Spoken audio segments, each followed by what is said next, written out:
mesdames et messieurs, d'abord le bureau Reconquête 40 vous souhaite la bienvenue dans cette salle de l'auberge ornaise. Bienvenue au nom de Vincent, je pense que vous êtes tous venus voir Jean Messia ainsi que nos nombreuses stars, aussi bien locales que nationales. Nous allons commencer par vous présenter notre bureau et un petit peu le mouvement par la voix de notre coordinateur départemental Christian Delfos. On va vous faire un petit tour ensemble du bureau. Et encore une fois, je vous remercie d'être venus ici parce que je pense qu'on est tous là pour la même chose, c'est la victoire d'Éric Zemmour à la présidentielle d'avril. Alors, on va montrer à Jean Messia qui a été difficile à obtenir que les Landais, ils savent faire la fête, les Landais, ils savent applaudir, et les Landais, ce sont les premiers. À vous.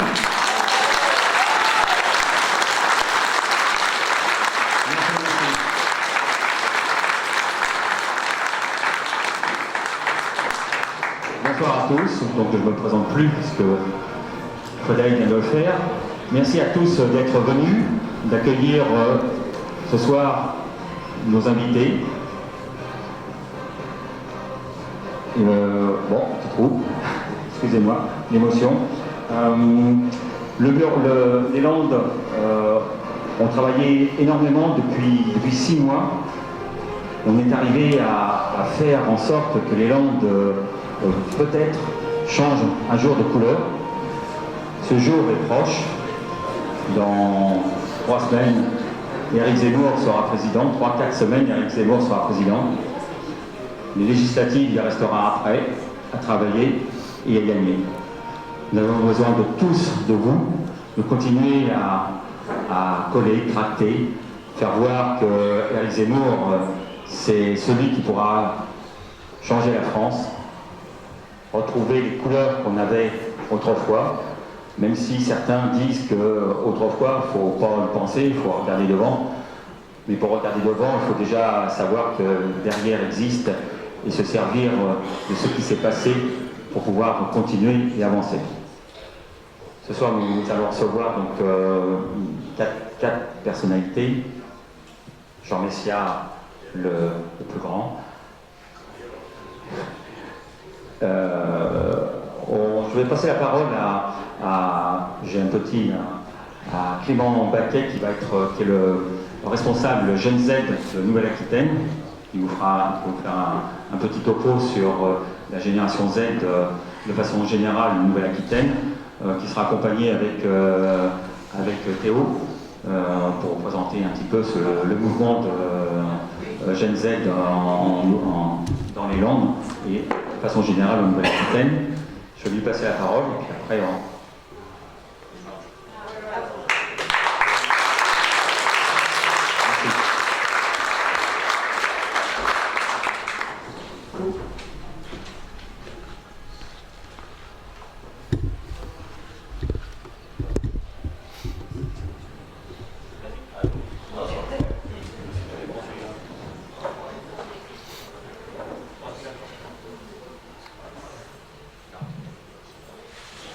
Bonsoir à tous.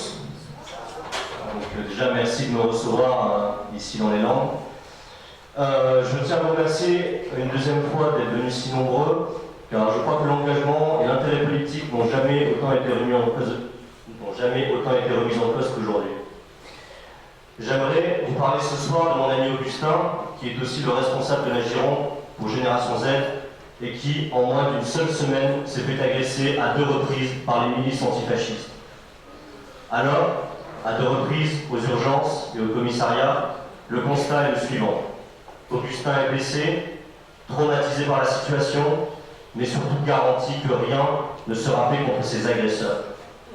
En effet, non pas par lâcheté, mais du fait qu'elle est pieds et poings liés, la police nous explique qu'elle sait où se trouve chacune de ses racailles, mais qu'elle est tenue par les ordres et donc impuissante.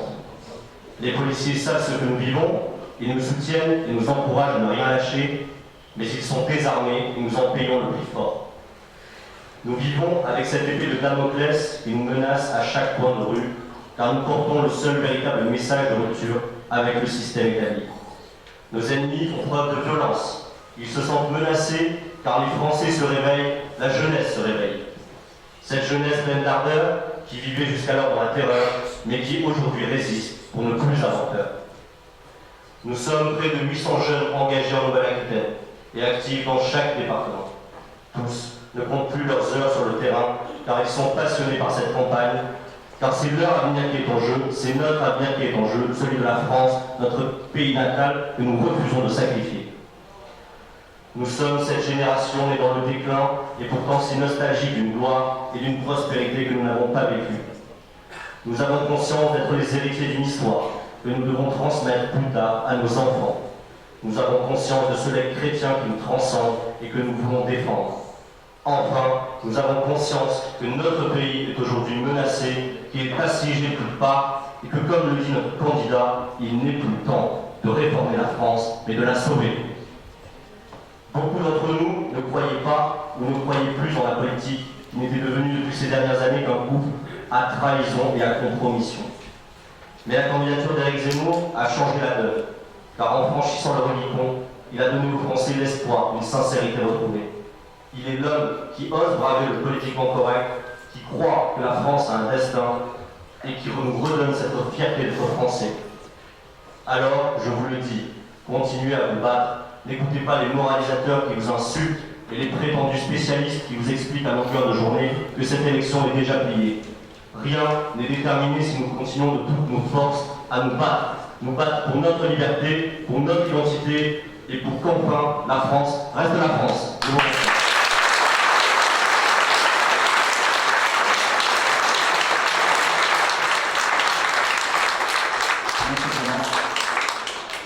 Nous accueillons aussi ce soir le vice-président du mouvement des conservateurs, Philippe de l'Espéro.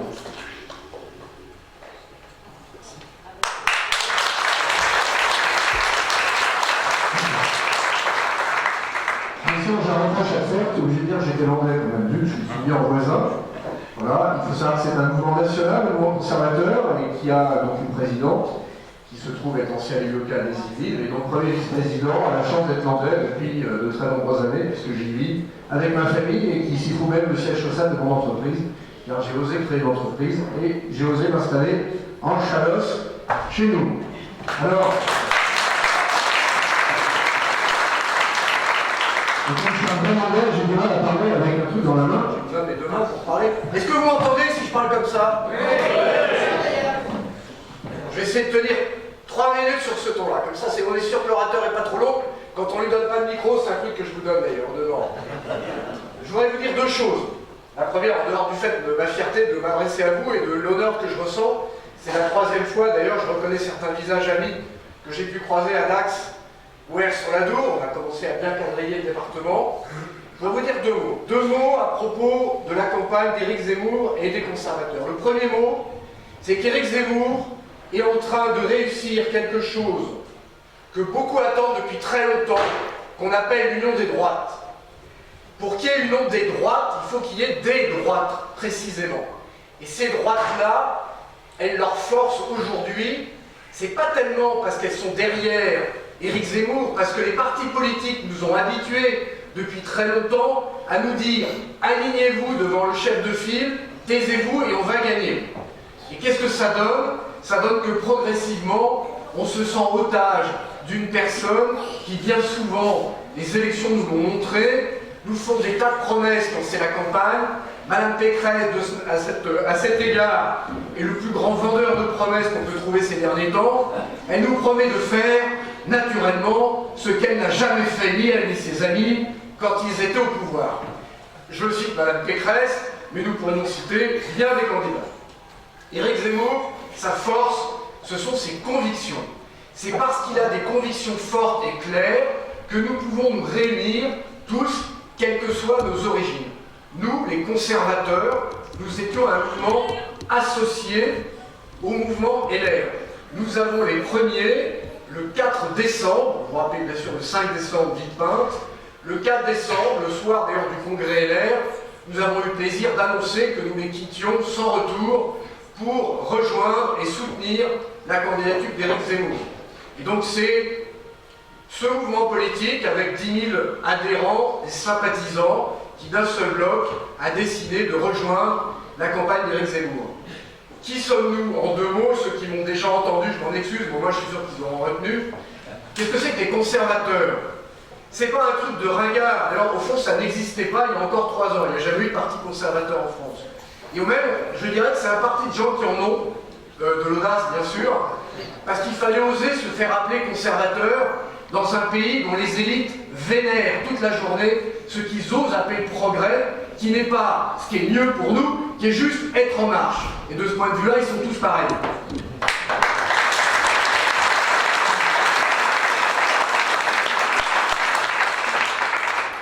Et nous, les conservateurs, d'ailleurs, je le confie, vous l'avez compris, on sortait de plus en plus à l'étroit au mouvement LR, parce qu'on s'apercevait que ce mouvement n'avait plus, à part quelques rares et heureuses exceptions, qui nous rejoignent progressivement, n'avait plus grand-chose à voir avec la droite. En 5 mots, qui sommes-nous les conservateurs? Je suis sûr qu'on va se retrouver sur ces 5 verbes.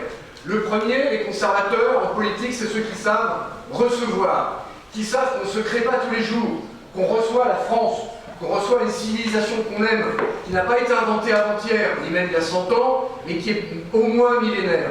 Et ce que nos pères ont fait, nous allons le recevoir. Nous savons ce que nous devons à ceux qui nous précèdent, nos pères, nos grands-pères, nos mères, nos grands-mères, etc. Et c'est aussi pour ça d'ailleurs que nous aimons nous souvenir de ce qui s'est passé, des hauts faits que les Français, et que nous refusons de demander pardon pour des choses que nous n'avons pas faites et qui probablement d'ailleurs ont été inventées par ces idéologues qui aujourd'hui dominent encore l'université et les médias.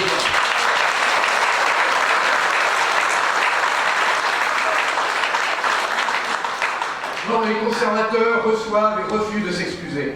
Les conservateurs, ils aiment. C'est une politique, on ose parler d'amour. Eh bien oui, nous osons parler d'amour. Oui, nous aimons la France. Oui, nous aimons nos familles. Oui, nous aimons notre civilisation. Oui, nous aimons nos métiers. Oui, nous aimons notre sociabilité particulière. Nous aimons nos traditions. Nous aimons la course anglaise. Nous aimons la chasse. Nous aimons la pêche. Et on interdit à qui que ce soit de nous empêcher d'aimer ce que nous avons reçu.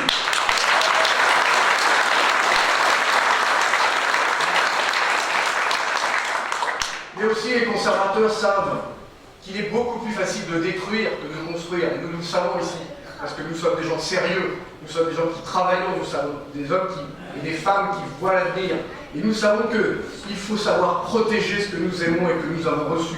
Aussi parce que nous sommes dans un monde dangereux. Bien sûr, nous savons, avec ce qui se passe en Ukraine, mais bien sûr, nous n'avons pas découvert, parce que nous ne sommes pas des naïfs, que le monde est un monde dangereux et qu'il faut savoir protéger. C'est pour ça notamment que nous aimons la défense, parce que nous savons que nous ne sommes pas dans un univers, malheureusement peut-être, où tout est facile et où il suffit d'avancer la fleur au fusil pour que tout se passe. Et donc nous voulons protéger ce que nous avons reçu.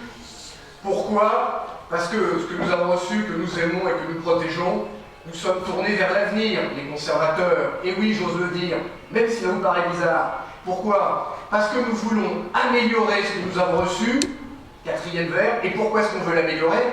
Parce qu'on veut le transmettre encore mieux à ceux qui nous suivent. Nous sommes, nous, encore plus tournés vers l'avenir que ces progressistes qui vénèrent le progrès, mais qui ne sont que des jouisseurs, qui ne pensent qu'à l'instant présent et qui sont prêts à tout détruire pour pouvoir jouir un peu plus longtemps. Nous, comme nous savons que nous voulons transmettre ce que nous aimons à ceux qui nous suivent, nos enfants, nos petits-enfants, nos amis, nos voisins, eh bien, nous sommes totalement tournés vers l'avenir. Alors, recevoir, aimer, protéger, améliorer, ce qui rend meilleur, pas juste avancer pour avancer, améliorer et transmettre, voilà ce que nous sommes. Et quand nous avons rencontré Éric Zemmour avec le manifeste du conservatisme, nous l'avons rencontré le mois de mai l'année dernière, nous lui avons présenté, et 15 jours après, il nous a dit « Je signe à tout ce qui est à l'intérieur de ce manifeste ». Et tout ce qui est à l'intérieur de ce manifeste, eh bien sûr, si vous ne l'avez pas encore fait, je vous invite à vous référer, bien sûr, au programme d'Éric Zemmour, qui est joignable sur le site internet. Et nous sommes retrouvés dans cette candidature d'espoir, qui est à la fois une candidature de sûreté, une candidature de sérieux. En fait, le programme d'Éric Zemmour, pourquoi est-ce qu'il vous a plu, pourquoi est-ce qu'il vous plaît? Parce que tout simplement, c'est un programme français. Merci.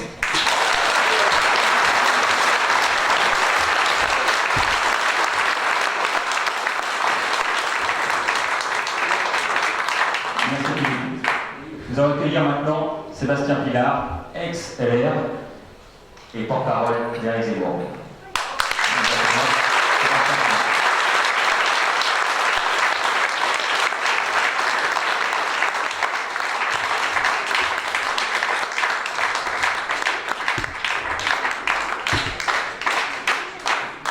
Bonjour à tous, bonsoir.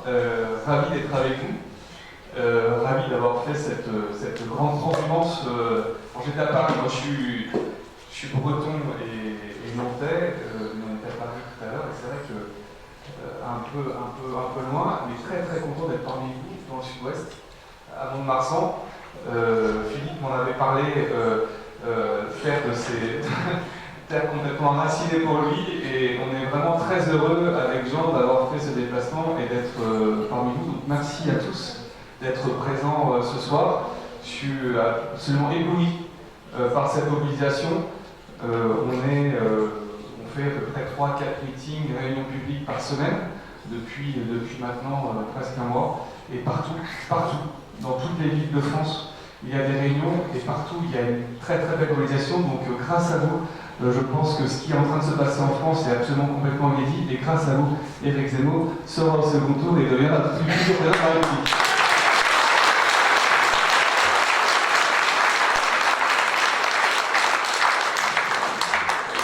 Et notre mouvement Reconquête, avec évidemment nos alliés, mouvement conservateur, mouvement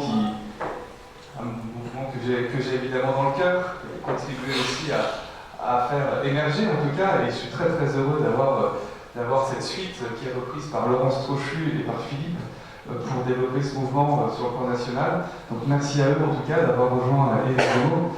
Et en tout cas c'est un mouvement qui est enraciné. On voit bien avec des responsables de département qui sont enracinés dans la politique locale, un responsable aussi régional, un Roadet qu'on peut saluer, qui fait aussi un boulot absolument remarquable un peu partout sur le territoire, et puis des GZ. Voilà, Clément, j'ai eu l'occasion de te le dire, on était dans les Deux-Sèvres samedi dernier ensemble. Je trouve absolument remarquable le travail qui est fait. Vous savez, pour les jeunes, on n'attire pas les mouches avec le vinaigre, comme disait ma grand-mère. Et donc, finalement, les jeunes ont réussi à démontrer avec la génération Z, avec nos GZ, que les jeunes étaient encore intéressés par la vie politique française, étaient encore intéressés par le bien commun, par ce qui intéresse tous nos concitoyens pour sauver la France. Donc merci à eux, parce que vraiment vous faites un boulot absolument remarquable.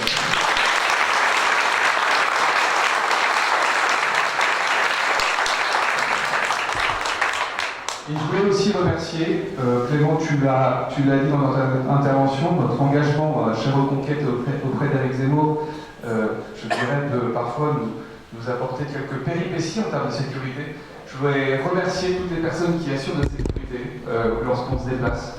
Vous faites un boulot absolument remarquable. Grâce à vous, on est pris en charge et des vraiment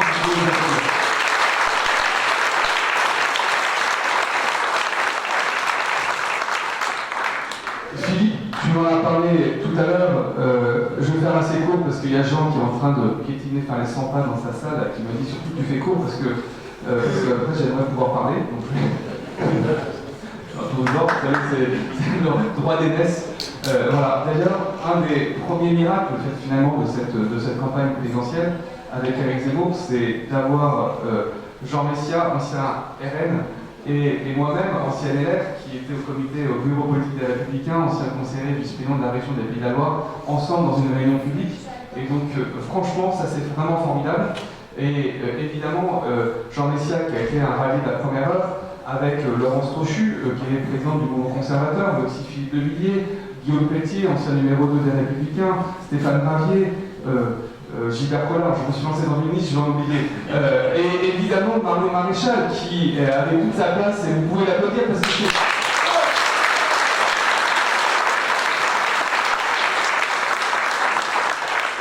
Vous savez, il y a des droites, il y en a qui en parlent, et il y en a d'autres qui la font. Et Éric Zemmour est vraiment celui qui l'a fait. Et en ce sens, en tout cas, cette élection présidentielle fera date. Elle est en train de marquer et complètement chambouler le paysage politique français. Et en ce sens, c'est vraiment une vague d'espérance qui nous anime ce soir ensemble et avec Éric Zemmour. Parce que quitter sa famille politique, moi j'ai intégré les Républicains, enfin je pris ma carte aux Républicains en 2013, juste après les mouvements de la Manif pour tous. Et en créant aussi le Sens commun qui est devenu le mouvement conservateur. Mais c'est pas anodin, c'est pas neutre. Notamment, il y a des militants ce soir, je suis persuadé, parce que regardez-vous comme vous êtes magnifiques. finalement toutes les classes d'âge, des jeunes, des moins jeunes. Je suppose qu'il y a des personnes qui étaient au RN, des personnes qui étaient au LR, des personnes qui viennent de nulle part ou partout en fait finalement. Et on se rend compte que ces paysages politiques, ces origines politiques sont fondamentales parce que vous avez tous décidé un jour de déchirer votre carte, voilà, votre carte, ou en tout cas votre engagement pour dire Éric Zemmour veut sauver la France et c'est lui qui met le projet au bon niveau. C'est pas anodin, et c'est quelque chose qui peut être vécu comme un déchirement, c'est un engagement majeur, mais pour ma part, je vous fais une petite confidence, je suis assez content de ne plus faire partie d'une famille politique qui a tant trahi nos valeurs de droite. Je suis assez content de ne plus faire partie de la famille politique d'un Christian Estrosi, par exemple, ou d'un Alain Juppé qui est maintenant chez vous. Mais au-delà de ça, au-delà de ces personnes, c'est des personnes qui finalement ont souvent eu des discours de droite pour gagner des élections, en tout cas presque de droite, et qui à chaque fois, lorsqu'ils sont arrivés en responsabilité, ont trahi la droite, mais aussi ont trahi les Français. Et c'est la raison pour laquelle Éric Zemmour, on peut avoir la certitude que toutes les personnes qui l'ont rallié, l'ont pas rallié parce qu'il était sûr de devenir président de la République, ils l'ont pas rallié parce qu'il était le favori dans les sondages, ils l'ont rallié parce qu'on est d'accord sur le socle, on est d'accord sur les idées, on est d'accord sur son programme, on est d'accord avec sa personne. En ce sens, on est tous liés, on est tous solidaires, et on va tous se mettre à la planche pour qu'il devienne le futur président de la République française.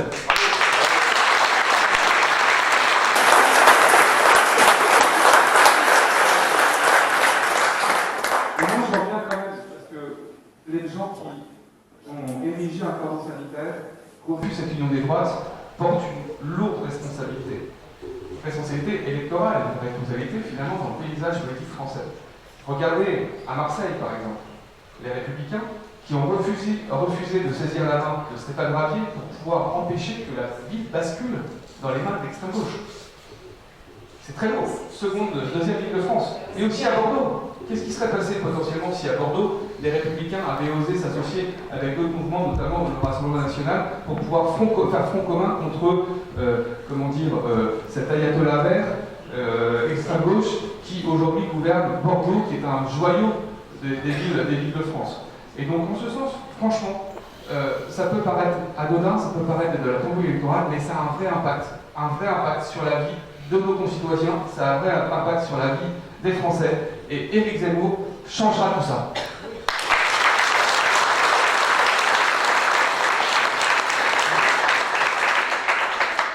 Alors, l'union des droites, en effet, pourquoi moi j'ai rejoint Éric Zemmour? Pour 3 raisons.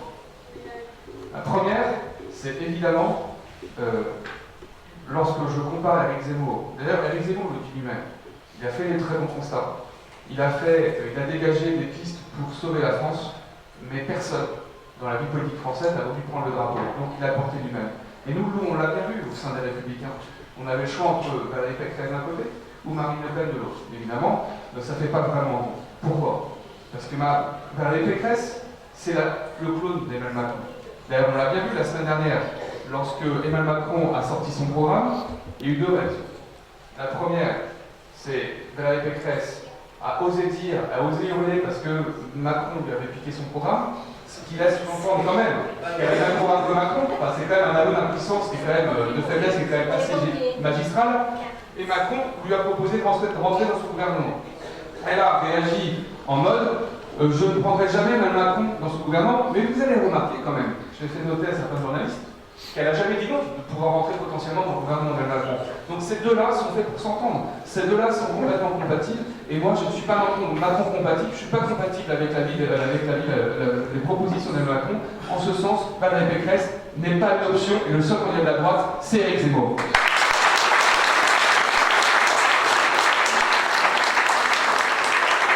Et de l'autre côté, vous avez Marine Le Pen. Marine Le Pen, qui est courageuse sur certains sujets, mais qui s'est complètement reniée sur un grand nombre de sujets, notamment qui est des marqueurs, qui fait finalement une campagne à la Chirac un peu plus à droite, finalement, en mode je suis la maman du peuple et je suis la maman. Mais les Français n'ont pas besoin de maman. Les Français d'abord ont besoin d'avoir un président. Les Français ont besoin d'être cocoonés. Les Français ont besoin qu'on leur fasse les bons constats et qu'on mette en place les bonnes solutions. Et en plus, je vais vous le dire, moi qui viens de la tradition des Républicains, des personnes qui. Il n'y a pas un républicain qui va voter pour Marine Le Pen. Marine Le Pen perdra, reperdra, perdra encore au second tour. Donc Marine Le Pen, c'est un vote inutile. Le seul vote utile, le seul vote qui permettra de changer et de mettre Emmanuel Macron à l'extérieur de l'Élysée en avril prochain, c'est le vote Éric Zemmour.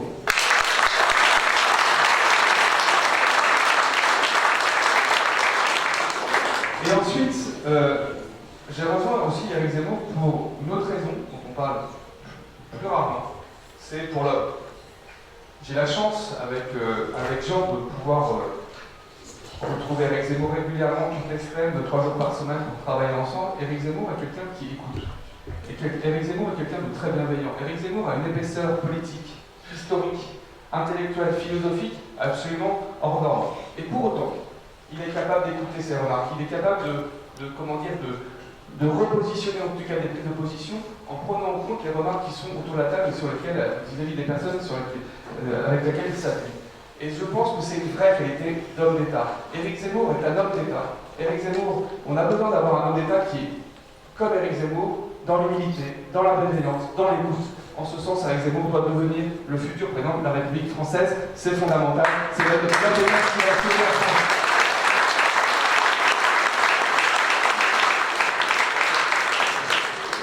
Alors, je pense que là, Jean doit dire, mais quand est-ce qu'il arrête je viens de dormir. Ensuite, la troisième raison, qui est importante, qu'on a tous en tête, c'est pour les idées. Éric Zemmour est le seul à avoir mis le débat au point de vue. Éric Zemmour ne souhaite pas des petites réformes, des petites mesurettes, un peu plus ou un peu moins de fiscalité, un peu plus ou un peu moins d'immigration, ou peut-être changer un petit peu l'Europe, mais pas trop la changer, comme nous on voit trop souvent au sein des Républicains, ou bien dire qu'on va tout changer, mais on va rien changer, parce que finalement il y a des gens dans notre équipe qui étaient totalement en incompatibilité totale avec le discours qu'on portait, notamment lorsqu'on était aux côtés de Laurent Wauquiez. Non, Éric Zemmour met le débat au bon niveau. Il met un débat, c'est tout simplement Éric Zemmour souhaite sauver la France. Il souhaite que la France reste la France. Et d'ailleurs, c'est étonnant ce slogan que la France reste la France, parce que Valérie Pécresse aujourd'hui qui souhaite nous dire qu'elle est quelqu'un de droite, je me souviens encore, lorsque Laurent Wauquiez avait sorti le tract pour que la France reste la France, elle avait osé dire que c'était un slogan d'extrême droite. Et c'est une des raisons pour laquelle d'ailleurs elle a quitté les Républicains. Donc on voit bien que cette personne est fausse et que cette personne est insincère. Mais donc Éric Zemmour, lui, est sur ce débat-là. Il est sur ce niveau-là, il souhaite redonner la fierté aux Français et aux Françaises. En fait, Philippe, tu en as parlé tout à l'heure, j'ai bien écouté, sur la transmission. En fait, Éric Zemmour, si je veux résumer le projet d'Éric Zemmour, c'est qu'il souhaite qu'on puisse transmettre à nos enfants et à nos petits-enfants, je vois que la nouvelle génération qui est déjà présente, la France qui nous a été transmise par nos parents et nos grands-parents. Pas comme Emmanuel Macron, qui l'a clairement dit dans sa lettre envoyée dans la PQR, qui finalement lui souhaite une France par génération. Il souhaite que finalement les nouvelles générations fassent mettre tout ce qui a été fait par nos aînés, tout ce qui a été fait aussi par leurs parents, mettre à la poubelle, je repars d'une page blanche et je réécris l'histoire. Non, nous on est bien dans une filiation, on est bien dans une transmission, on est bien dans une continuité historique qui fait qu'aujourd'hui, la France doit rester la France.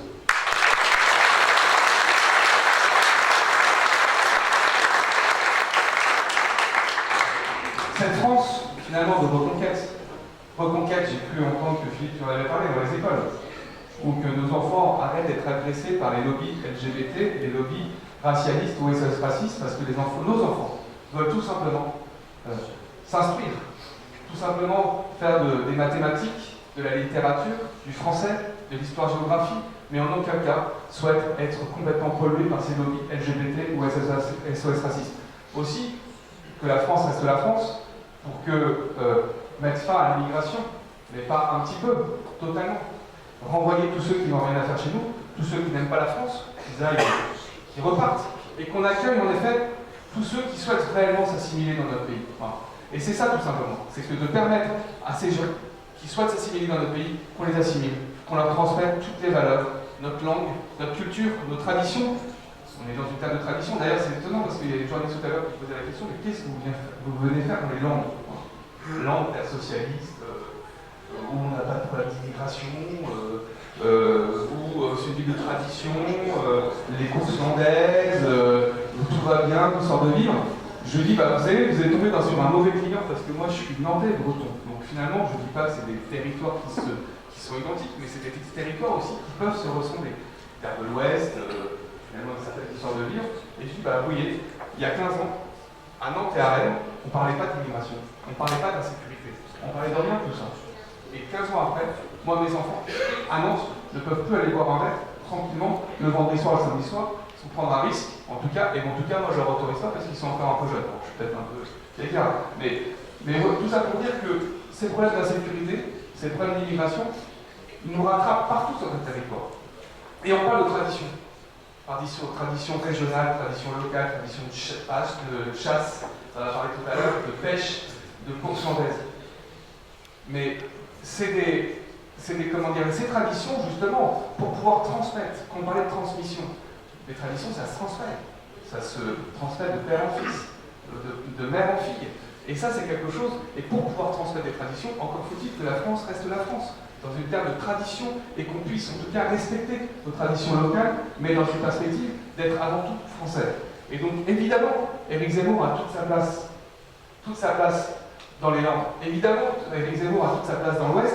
Peut-être que l'immigration est moins une problématique qui est moins prégnante que ce qu'on peut avoir notamment dans le Sud-Est ou en région parisienne. Mais en plus, vous avez une sensibilité, vous êtes avant tout français. Pour regarder ce qu'il y a, les problèmes d'insécurité qu'il peut y avoir un peu partout en France, vous pouvez voir aussi ce qui se passe un peu partout. Et évidemment, vous avez envie que la France reste la France pour vos enjeux locaux et régionaux qui sont fondamentaux, pour vos traditions locales qui sont fondamentales, mais aussi pour que l'ensemble des Français puissent finalement vivre à nouveau dans un pays en paix et avec la prospérité, et que nos enfants puissent vivre en totale sécurité. Que la France reste la France, et y compris dans la langue, que les Landes restent les Landes, évidemment, mais les Landes en France pour que la France reste la France.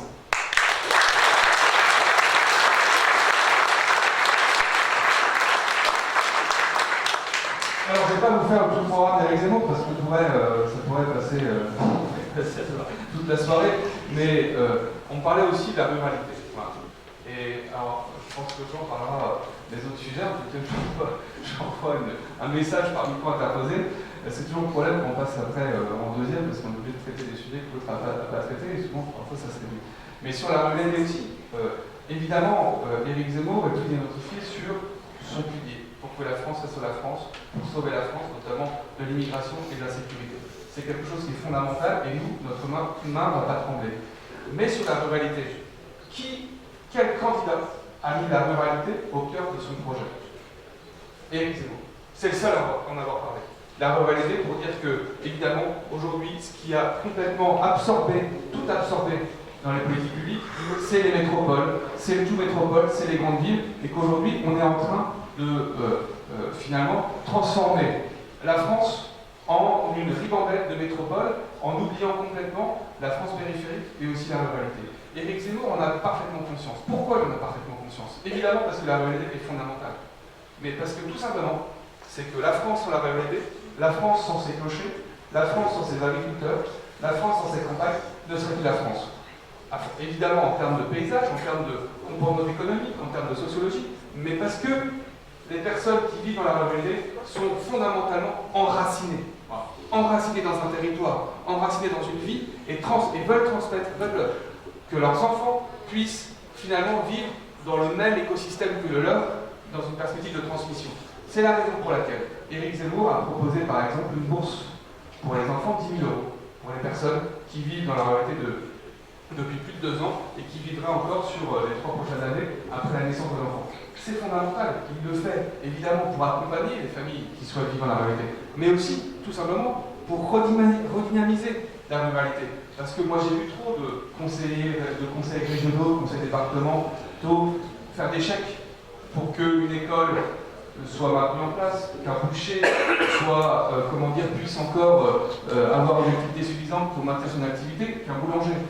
Mais finalement tout ça c'est pas pérenne. On ne peut pas faire des chèques tous les jours. Ce qui doit être fait, c'est revitaliser, redynamiser la natalité notamment dans la ruralité, pour que des jeunes puissent vivre dans la ruralité, puissent s'y installer, puissent faire rayonner sur le plan culturel et économique toute la ruralité et l'ensemble des villages français. C'est la raison pour laquelle je le maintiens.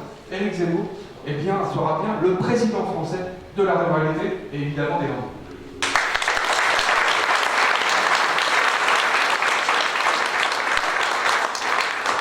Je vais terminer sur 2 points. 2 derniers points. J'en prépare toi. 2 points qui sont importants. Parce qu'évidemment, il nous reste 3 semaines de campagne pour qu'Éric Zemmour devienne le futur président de la République et qui soit au second tour. Déjà, je pense qu'il y a... Personne n'en parle trop, mais tout le monde l'a en tête, c'est les sondages. 20 voyants, exactement. Mais ne prenons pas le sujet à la lettre. Les sondages, aujourd'hui, il y a 2 types de sondages. Il y a les rolling, les rolling c'est 1000 personnes, donc ça vient comme ça. Hein. Et puis il y a les gros sondages sérieux qui sont plus sur 10 000, 13 000 personnes. Ne vous faites pas enfumer par les rolling. Ne vous faites pas enfumer par les sondages. Pourquoi? Parce que tout simplement les sondages, on a eu encore des échos de David de l'Ipsos ce matin, qui nous a dit de toute façon qu'on est perdu. On est perdu pour 2 raisons.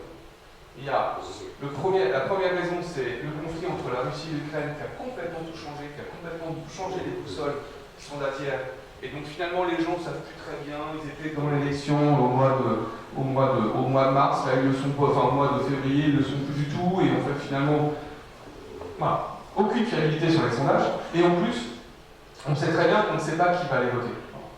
On sait très bien, qu'on voit bien qu'aujourd'hui, il y a les conséquences finalement de 1, la petite musique de l'élection est gagnée d'avance par Emmanuel Macron, et que 2, que bon finalement on ne sait plus très bien qui on va aller voter. Les conséquences directes de tout ça, c'est qu'il y aura une participation qui risque d'être en baisse par rapport à ce qu'on a pu avoir lors des dernières élections présidentielles, qui est à peu près 80%. Aujourd'hui, on serait plus entre 65, 60, et vous avez, et là ça veut dire que là, il y a 20% des gens qui sont allés voter en 2017 qui n'iraient plus voter en 2022. On n'a pas le souhaité. Je dis juste que, en tout cas, c'est quelque chose qui peut complètement venir parasiter les sondages. En revanche, le seul sondage qui, je ne dis pas ça parce qu'il serait plus favorable que les autres, mais je dis ça parce qu'il y a un panel qui est beaucoup plus conséquent, 13 000 personnes, celui qui est paru dans Le Monde, qui n'est pas un sondage, un journal qui nous est favorable. Et là, on a quoi? Il dit quoi? Il dit Marine Le Pen à 16, Éric Zemmour à 13, et Pécresse à 11. Et donc, mais même si on ne rentre pas dans ce qui sont justes, pas justes, c'est-à-dire que 13, 16, on est bien dans la marge d'erreur. Et puis n'oubliez pas quelque chose, c'est que Marine Le Pen, déjà, est-ce que vous voyez encore des électeurs Marine Le Pen quand on se balade sur le territoire? Enfin, en tout cas, on se balade partout en France, je ne vois pas. Donc, mais après, peut-être que je ne vais pas au bon endroit, hein, mais dans le sud-est, ils sont tous partis chez Éric Zemmour. Comment dire, dans le centre, c'est la même chose. Dans l'ouest, c'est la même chose. Voilà, mais peut-être qu'ils se cachent. Mais encore, voilà, ne désespérez pas des sondages. Je pense que ces sondages, aujourd'hui, on est parfaitement dans les temps, parfaitement en ligne pour pouvoir être au second tour. Et après le second tour, alors là, pour le coup, c'est une nouvelle élection. Une élection qui peut complètement changer parce que... Pourquoi? Parce que on voit très bien que lorsque les Français veulent un duel entre Emmanuel Macron et Éric Zemmour au second tour, parce qu'ils ne veulent pas de Marine Le Pen et Macron, et ils sentent très bien que finalement, ils veulent avoir 2 personnes qui sont au niveau, capables de s'affronter sur des projets qui sont complètement contradictoires et antagonistes. Et donc les Français le veulent, ce duel. Vous voyez bien le vote caché, vous voyez bien toutes les personnes qui nous disent, notamment des républicains, j'en vois énormément, à des dîners ou des personnes qu'on peut rencontrer qui disent non, je ne sais pas trop pour qui je vais voter, et puis il suffit qu'il y en ait un qui dit moi je vais voter Éric Zemmour sans problème, pour que les 3, 4, 5 disent ah bah moi aussi j'ai envie d'aller voter Éric Zemmour. Et évidemment c'est ce qui se passe sur les sondages. Et sur le second tour, qu'est-ce qui va se passer lorsque des personnes comme... Parce que vous savez, nous on a quitté notre vie politique, mais c'est pas pour ça qu'on ne se parle pas, on ne se parle plus. Je parle encore avec grand nombre de personnes qui sont restées aux Républicains. Éric Ciotti a déjà dit qu'il allait voter Éric Zemmour au second tour. Au second tour, absolument. Mais il sera au second tour. On aura Macron, Zemmour au second tour. Voilà. François Bellamy a dit qu'il allait voter Éric Zemmour au second tour. Que vont faire des gens comme Bruno Retailleau, Laurent Wauquiez? Évidemment, ils seront obligés de se positionner. Évidemment, ils ne choisiront pas Emmanuel Macron. Ils n'ont pas dit. Mais en tout cas, on va travailler pour qu'ils viennent sur le bateau pour contribuer à sauver la France. Et donc, vous voyez bien après le premier tour, c'est une autre élection. Et tout ça, ça va exploser. Le RN va exploser, les Républicains vont exploser, et l'union à droite, là pour le coup, sera totale. Ce sera un cataclysme. Et comme tout cataclysme, finalement, aujourd'hui, les Français se mettront dans un nouveau paradigme politique, une nouvelle composition politique. Et donc il est impensable, inimaginable de pouvoir faire des sondages aujourd'hui sur un second tour, alors que déjà, on n'a pas le résultat du premier, et qu'en plus, on n'a pas, finalement, le résultat de l'environnement politique entre le premier et le second tour. C'est la raison pour laquelle, et puis le deuxième point que je voulais vous dire, pour cette fin de campagne, c'est qu'il nous reste 3 semaines. 3 semaines, n'oubliez pas, ayez un chiffre en tête, 1%. 1%, c'est 300 000 personnes. Il y a 45 millions de votants en France. Si vous appliquez 75% grosso modo, alors certains qui vont sortir la calculatrice, c'est normal, mais enfin, grosso modo, c'est 300, 350 000 personnes. Reconquête, on est 110 000 personnes, 115 000 personnes à Lyon. Si on va tous chercher 5 personnes, et 5 personnes, ça fait 1,5, 2 points. Et donc finalement, évidemment avec Zemmour, on est tous, nous les porte-paroles, à vouloir se mettre à la planche, aller sur tous les médias, réunions publiques, meetings, on est H24 sur le terrain. Mais c'est pas aussi quelque chose qui se passe uniquement à Paris ou à la télé. C'est nous tous qui devons aller convaincre, parents, grands-parents, enfants, les voisins, la boulangère, le boucher, tout le monde. Et pour que les gens les convaincre en disant qu'est-ce que tu veux que la France reste la France. Parce que la question elle est démographique. Si on n'arrête pas l'immigration tout de suite, dans 60 ans, notre culture sera finalement un peu submergée par une culture qui, on n'a rien contre cette culture musulmane potentielle ou africaine. On n'a rien contre elle. Mais sauf que c'est pas la France. C'est pas la France. Voilà. Donc la question fondamentale, c'est est-ce qu'on veut ça? Et ce vote, il est vital. Voilà. Et il n'y a rien de raciste, il n'y a rien de nationaliste. Voilà. C'est juste en fait de vouloir tout simplement que notre culture, qu'on reste maître de notre culture et que la France reste la France. Et la question qu'il faut aller voir auprès de chacune des personnes de votre entourage, pour les convaincre en disant, tu sais, ce vote-là, il est fondamental. La question c'est, est-ce que tu veux laisser Macron repasser pour qu'il laisse l'insécurité, l'immigration, parce que vous avez remarqué dans son projet, il n'y a pas rien sur l'immigration, sur la sécurité. Ou bien est-ce que tu veux voter Éric Zemmour parce que c'est le seul à pouvoir battre Macron. Marine Le Pen, rien ne va changer. Si Marine Le Pen est au second tour, finalement on part sur 5 ans avec un duel Macron-Le Pen, tout le monde se nourrit tranquillement, tout le monde fait vivre un peu cette petite embrouille perso et rien ne va changer en France. Donc cette responsabilité que nous avons tous, aujourd'hui, elle est individuelle. Voilà. Si on va tous chercher 5, 6, 7 voix entre maintenant et le premier tour, je peux vous assurer que le reste va changer parce que, un, on va mobiliser nos électeurs, et nos électeurs sont les plus mobilisés, et deux, on va pouvoir faire progresser et qu'Éric Zemmour sera au second tour. Il nous reste 3 semaines. 3 semaines, matin, midi, soir. Faites venir tout le monde au Trocadéro dimanche prochain, parce que dimanche prochain, ça va être un vrai rapport de force. Une vraie journée incroyable, on va voir des Français, on nous dit qu'on est nulle part, on nous dit qu'on est demain, potentiellement, il y a peut-être des sondages qui nous annoncent à 5%, et on va voir entre 50 et 100 000 personnes qui vont arriver au Trocadéro, et ce sera le plus gros meeting qui aura été organisé presque dans la 5e République. Oui. Donc aujourd'hui, c'est notre responsabilité individuelle. Aujourd'hui, ça ne va pas dépendre, c'est pas qu'Éric Zemmour qui peut faire tout seul, c'est pas que Pilar ou Jean Messia qui peut aller chercher des voix. C'est chacun d'entre nous, parce que grâce à vous, évidemment grâce à Éric Zemmour, grâce à vos porte-parole, mais grâce à vous tous, je peux vous assurer qu'on va tous se mettre à la planche pour que Éric Zemmour devienne président de la République française.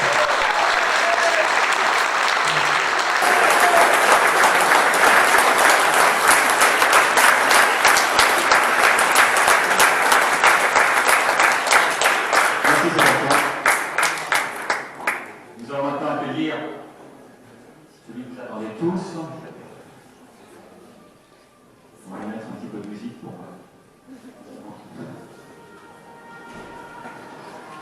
Jean Messia.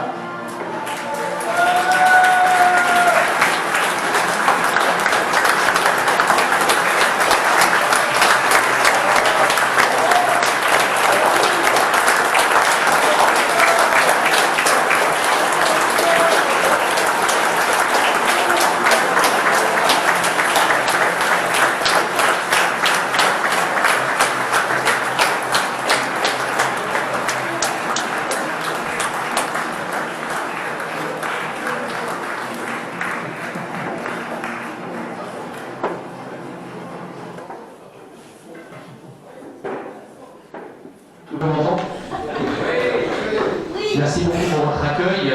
Merci aux organisateurs, aux puissances invitantes ici présentes. Je suis très content d'être parmi vous. Je suis toujours très ému d'être accueilli avec autant d'enthousiasme et de ferveur. Et les langues Montmarsan n'y font pas exception, donc un grand merci à vous. Donc merci aux responsables de Reconquête locale et régionale. Merci également à nos amis de la sécurité sans lesquels ce meeting ne peut pas se tenir, et également aux forces de l'ordre mobilisées en grand nombre que je vous demande d'accueillir.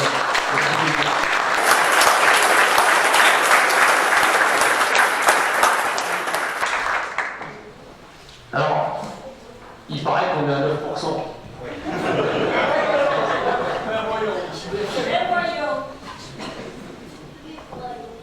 C'est pratique, remarquez. On met Macron à 30, on met Eric à 9. Ceux qui votent Macron se disent allez voter pour confirmer le 30. Et ceux qui veulent voter Eric se disent même si je vais voter, ça ne changera rien. On n'a plus qu'à les démentir.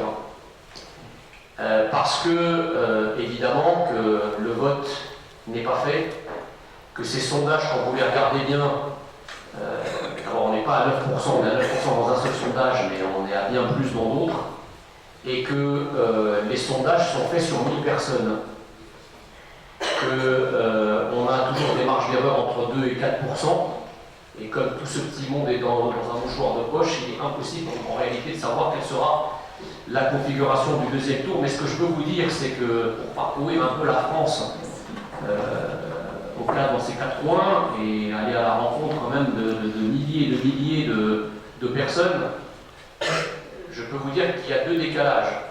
En fait, Éric Zemmour, il est partout en France, sauf dans les sondages, et Emmanuel Macron est dans tous les sondages et nulle part en France.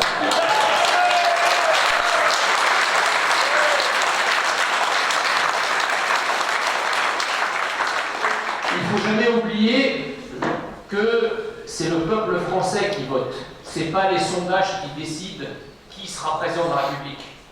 C'est-à-dire que l'issue du vote dépend en réalité de nous.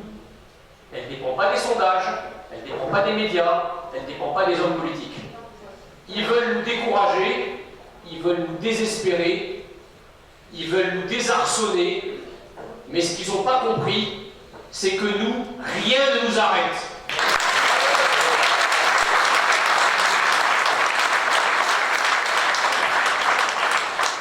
Et je dirais que rien ne nous arrête parce qu'en réalité, nous sommes les derniers des Mohicans de la France. Nous sommes les derniers à défendre la France. Même le parti qui, historiquement, défendait l'identité française, luttait contre les menaces migratoires, les menaces existentielles contre la France, même ce parti-là a fini par s'aplatir. Pourquoi? Quand le Rassemblement national, quand Marine Le Pen nous explique que l'islam est compatible avec la République, eh bien, comment peut-elle être crédible pour nous dire qu'elle va lutter contre toutes les manifestations de l'islam et toutes les revendications identitaires de l'islam, puisqu'il est compatible avec la République? Il n'y a plus de problème de voile, il n'y a plus de problème de burkini, il n'y a plus de problème d'horaires aménagés dans les piscines, il n'y a plus de problème de halal, il n'y a plus de problème de repas confessionnels, tout ça devient compatible avec la République. Donc il y a un problème de cohérence. Nous sommes cohérents. Dire que l'islam est incompatible avec la République française n'est pas faire insulte à l'islam. Je serais tout à fait convaincu de dire que, par exemple, le christianisme n'est pas compatible avec le Maroc. C'est pas faire insulte au christianisme que de le penser. C'est juste un fait, c'est tout. Nous respectons le monde arabo-musulman, nous respectons l'islam. La seule chose que nous disons, c'est que c'est pas notre civilisation. Et nous ne tenons pas à ce que ça le devienne.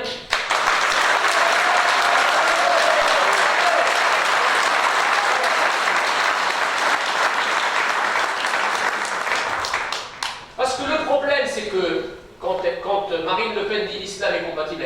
République, elle nous dit aussi que l'islamisme est différent de l'islam. Donc elle dit, nous luttons contre l'islamisme et contre toutes ces manifestations. Fort bien. Ça veut dire qu'en réalité, dans son esprit, si on arrive à éradiquer l'islamisme, c'est suffisant. Mais si la France s'islamise, c'est pas un problème, pourvu que l'islam reste modéré. Nous refusons catégoriquement cette logique. Nous ne voulons ni de l'islam radical, ni de l'islamisation de la France, parce que comme le dit Éric Zemmour, nous voulons que la France reste ce qu'elle est, c'est-à-dire française.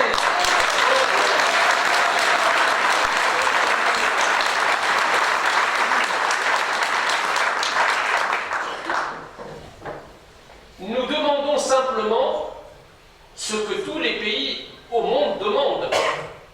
Nous avons des gens d'origine étrangère, d'origine immigrée, qui vivent parmi nous. Mais en tant que Français attachés à la France, nous ne pouvons nous contenter uniquement d'un tel principe. Nous ne voulons pas simplement que les gens vivent parmi nous, nous voulons que les gens vivent comme nous. C'est pas pareil.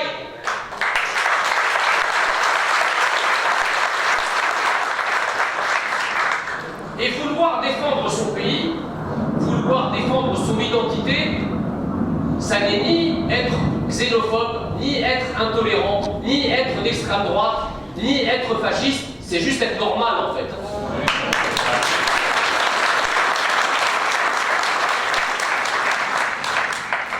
Parce que on n'est pas d'extrême droite. L'extrême droite, c'est une conception historique en sciences politiques qui est clairement définie, et je peux vous dire que nous ne cochons aucune case de ce qu'est l'extrême droite historique ou en sciences politiques. Nous ne sommes pas d'extrême droite, nous sommes juste d'extrême France parce que nous sommes extrêmement français.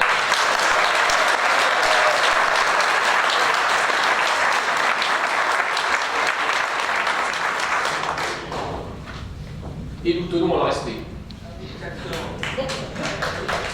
Et donc, tous ceux qui veulent vivre comme nous, avec nos us, nos coutumes, nos traditions, dans la discrétion de leur identité d'origine ou de leur religion, ces gens-là sont les bienvenus, nous leur tendons la main et avec eux, nous constituerons une nation forte et puissante parce qu'ils sont comme nous, ils sont des nôtres, ils sont des fils de France.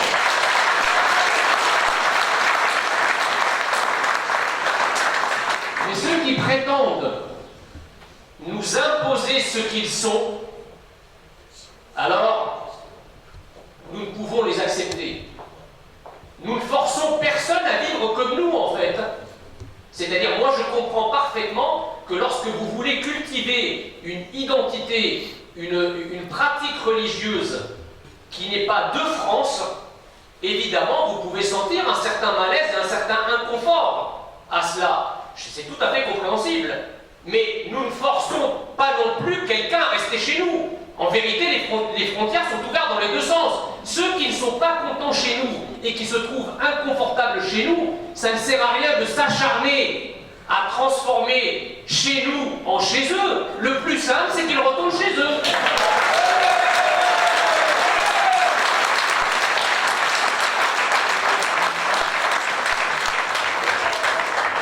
Pourquoi s'acharner à transformer la France en Algérie, en Maroc, en Sénégal, en Pakistan, en Mali? Mais que diantre, ces pays existent déjà, c'est si simple d'y aller.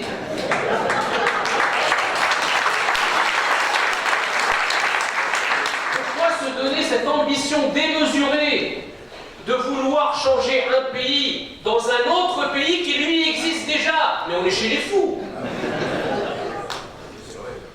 Pas plus que nous voulons changer les autres. Nous respectons toutes les cultures, nous respectons toutes les traditions, toutes les origines, mais chez elles, pas chez nous.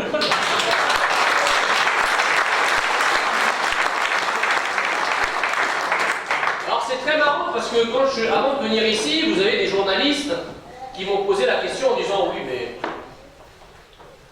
défense de l'identité, les Landes, c'est pas vraiment le lieu, quoi, parce qu'on vit en harmonie avec la nature, pas vraiment les dangers que vous dénoncez dans les grandes métropoles, pas vraiment de dangers migratoires, etc. Je dis, ah ouais, donc ça veut dire en fait que vous êtes en train de dire que les gens vont attendre de devenir les quartiers nord de Marseille pour commencer à se réveiller et à se dire ah, on est là.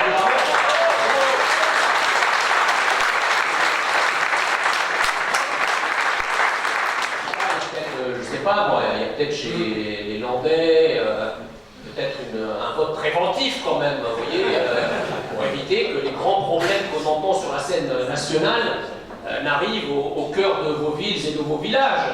Donc vous voulez protéger votre cadre de vie, c'est bien normal, et je dirais que aujourd'hui le seul candidat qui fait campagne pour la ruralité, pour faire renaître la vie dans la ruralité, c'est bien Éric Zemmour. Les autres, en fait, ils sont déjà passés à autre chose et depuis longtemps.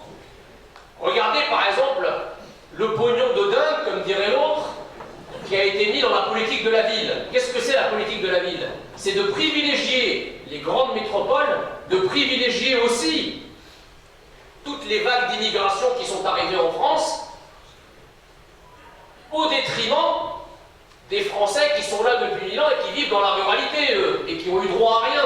Donc Éric Zemmour déjà propose de rebasculer une grande partie de ce pognon qu'on met à fond perdu, parce qu'en fait rien n'a changé. On a mis des milliards dans la politique de la ville pour restaurer des quartiers, pour rénover des quartiers, pour pétarder des immeubles et refaire des constructions à taille humaine, mais ils n'ont juste pas compris que le problème n'était pas un problème de contenant, c'était un problème de contenu.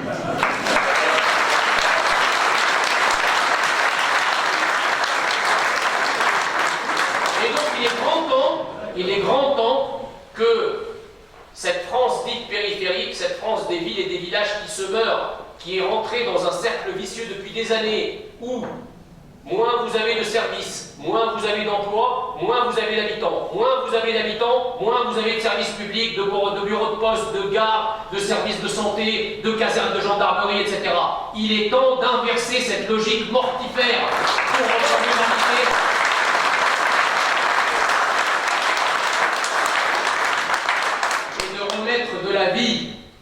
De remettre de la vie dans la ruralité.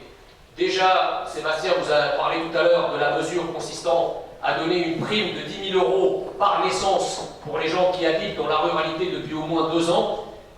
Donner des garanties que les écoles ne vont pas fermer, parce que comment voulez-vous attirer de nouvelles familles, de nouveaux habitants, si vous fermez les services publics les uns après les autres, à commencer par les crèches, les maternités, les hôpitaux. Donc il faut maintenir, c'est le service public, les services publics qui font venir les gens. Et donc, nous remettrons des casernes de gendarmerie pour assurer la sécurité dans tous les villes et les villages.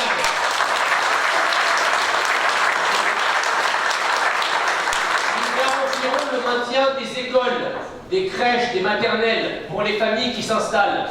Nous restaurerons les gares et nous ferons en sorte de mettre fin à la fermeture des lignes uniquement pour des raisons de rentabilité. Parce que le service public ferroviaire, il n'est pas là pour faire du fric, il est là pour rendre service aux citoyens, à commencer par les ruraux.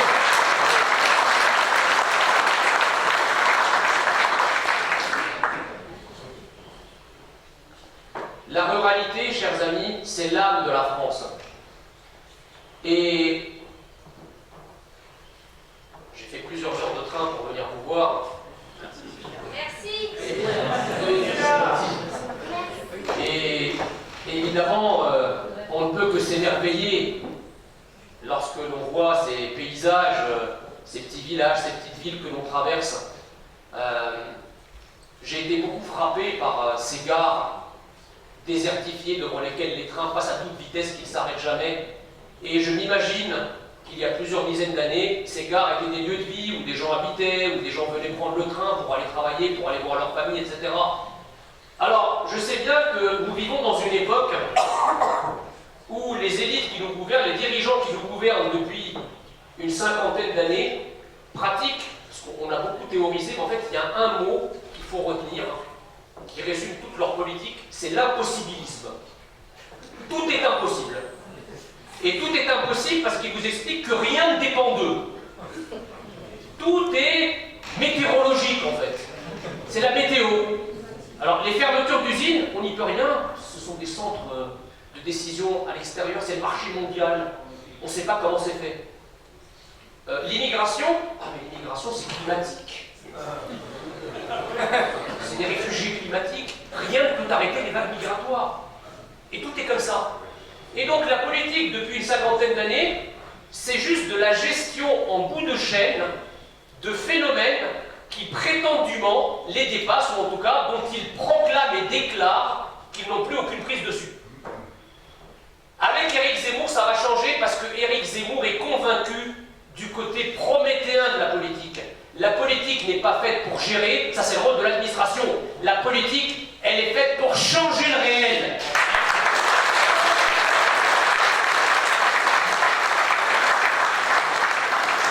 La politique d'un vrai président de la République qu'il sera, c'est justement de ne pas prendre pour acquis ce sur quoi il faut agir.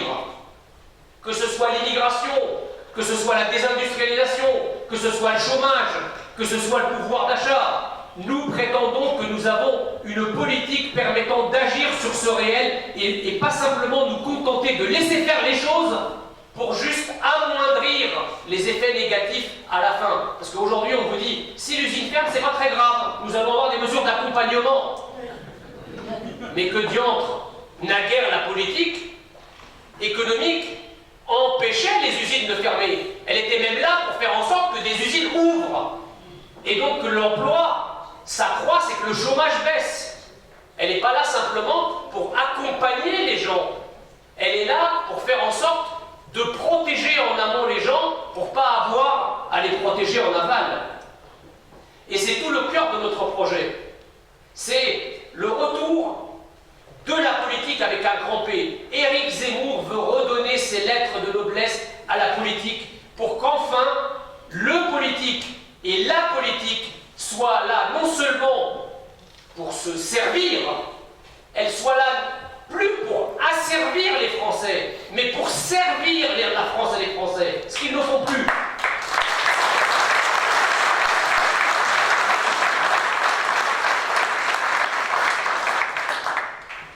Et on nous dit toujours que avec l'Europe, on ne peut plus rien faire, parce que là c'est pareil, on a inventé le marché pour se dédouaner de l'action. On a inventé l'écologie pour se dédouaner de l'action sur l'immigration, le nucléaire, enfin tout. Et on a inventé aussi l'Europe pour dire bah, c'est pas nous, c'est l'Europe. Les centres de sélection sont européens, alors ça dépend plus de nous. Alors moi je ne comprends pas. Il y a des pays pourtant qui, à l'intérieur de l'Union européenne, arrivent quand même à obtenir ou à faire valoir leurs intérêts nationaux. C'est-à-dire qu'en fait, notre problème, ce n'est pas tellement l'Union européenne, c'est que nous avons des élites qui vont en Europe pour parler d'Europe. Ils ne parlent plus de la France et des Français, ils sont passés à autre chose. Ça ne les intéresse plus. Ils sont dans le monde, voire dans la stratosphère mondiale. Ils ne sont plus avec la France et les Français. En réalité, depuis une quarantaine d'années, pendant que la France construit l'Europe, l'Allemagne, elle construit l'Allemagne.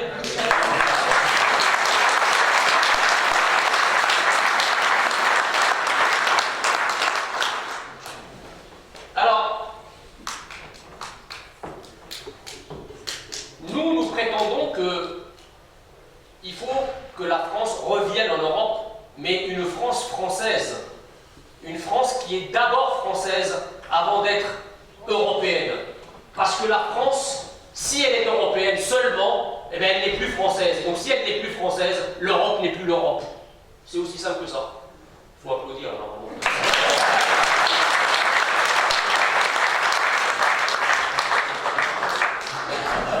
Alors, je sais bien que le grand rêve de Mélenchon qui mélange tout, c'est de procéder à des nationalisations massives. c'était la solution. Nous, en fait, la seule chose que nous voulons nationaliser, c'est nos élites. Il faut que nos élites redeviennent nationales, et c'est avec Éric Zemmour que nous redeviendrons.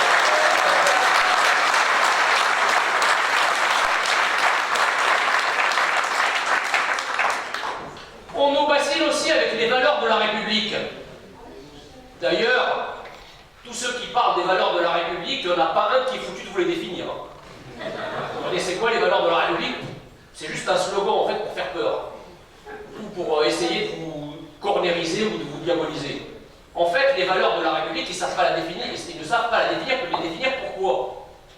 Parce que si la République n'est pas française, les valeurs qu'elle véhicule sont incompréhensibles et indéfinissables.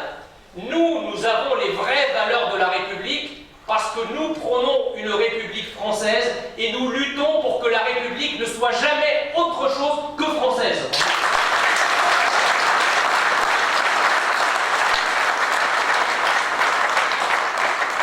Parce que la République, c'est qu'un régime politique. La République n'est qu'un contenant. Lorsque les insoumis nous parlent de la 6e République, pour eux, en fait, la 6e République, c'est une République qui n'est plus française. C'est autre chose. Mais, en fait, ils ignorent, ces pauvres fous, que c'est un peuple qui est le peuple français, qui, à un moment de son histoire, a accouché de cette belle idée qu'est la République française. Si on change de peuple, eh bien, les institutions qui émanent de ce peuple vont elles aussi changer. Et donc la meilleure manière de protéger la République et ses valeurs, c'est de d'abord conserver le peuple français qui en a accouché.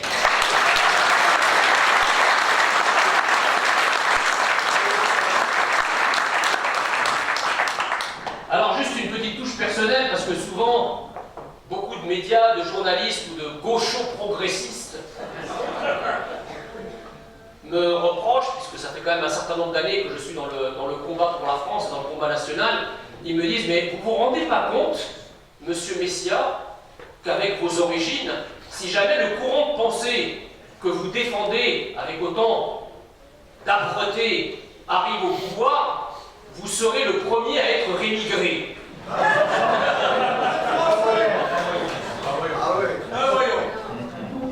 Alors moi, je leur dis une chose très simple.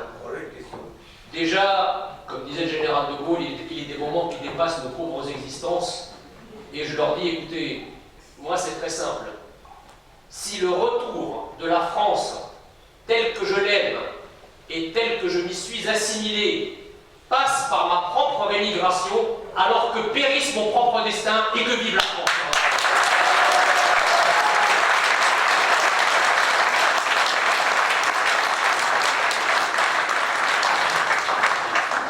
Parce que voyez-vous, moi la France, j'en ai pas hérité, j'ai pas eu cette chance, je me suis assimilé, je l'ai découverte, j'en suis tombé amoureux, le cœur de la France bat dans le mien, je suis tout entier irrigué par la France alors que je n'en ai pas le sang, mais je suis irrigué par la culture française, par l'amour de la France, et j'ai décidé de me lancer dans le combat national parce que j'étais sûr que le peuple français, le peuple historique qui m'a accueilli, lorsqu'il verrait de quoi est capable le pays dont il est issu, capable de créer des gens qui, pour venir d'ailleurs, deviennent d'ici, eh bien je suis sûr que ce peuple ne peut pas rester indifférent et insensible lorsqu'il voit un Français d'origine étrangère proclamer son amour pour la France.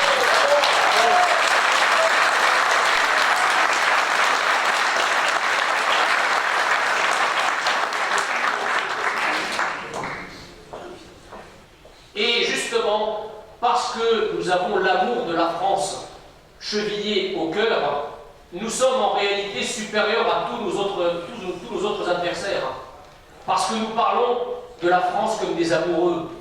Nous parlons de la France de manière tripale, comme dirait l'autre. Pas simplement avec notre rationalité, qui est très importante bien sûr, mais nous proclamons notre amour à la France. Et aucun cœur français ne peut rester insensible à la déclaration d'amour du pays que nous pouvons leur faire. Donc dites que vous aimez la France, proclamez l'amour de la France, ayez la foi en la France, parce que la foi nationale, chers amis, comme toute foi, déplace les montagnes.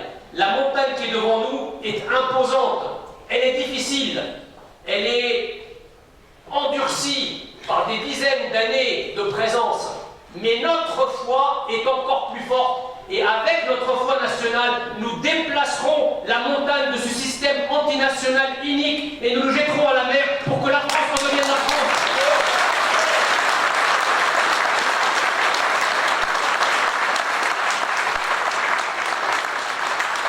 Ne vous laissez abattre ni par les discours antinationaux, ne vous laissez pas désespérer par les sondages, ne vous laissez pas décourager par ce que vous entendez à la télé. Écoutez ce qu'il y a au fond de vous. Nous avons une mission historique. L'avenir de la France se joue ici, maintenant, dans les jours, dans les semaines qui viennent. L'heure n'est plus au doute. Je vous demande tous de garder une foi inébranlable en la France, parce que la France est un trésor magnifique qui mérite d'être défendu à tout prix.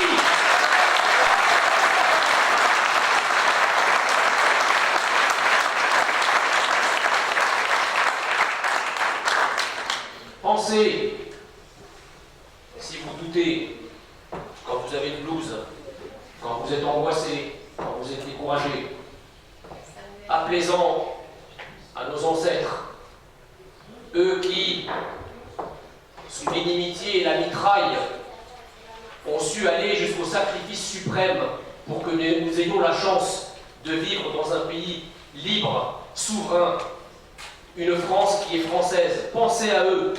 Ils nous regardent, et vos enfants, vos petits-enfants vous regardent aussi. Et dites-vous que vos enfants, vos petits-enfants, ils aimeraient un jour pouvoir dire de nous, allez braves et non pas allez lâches.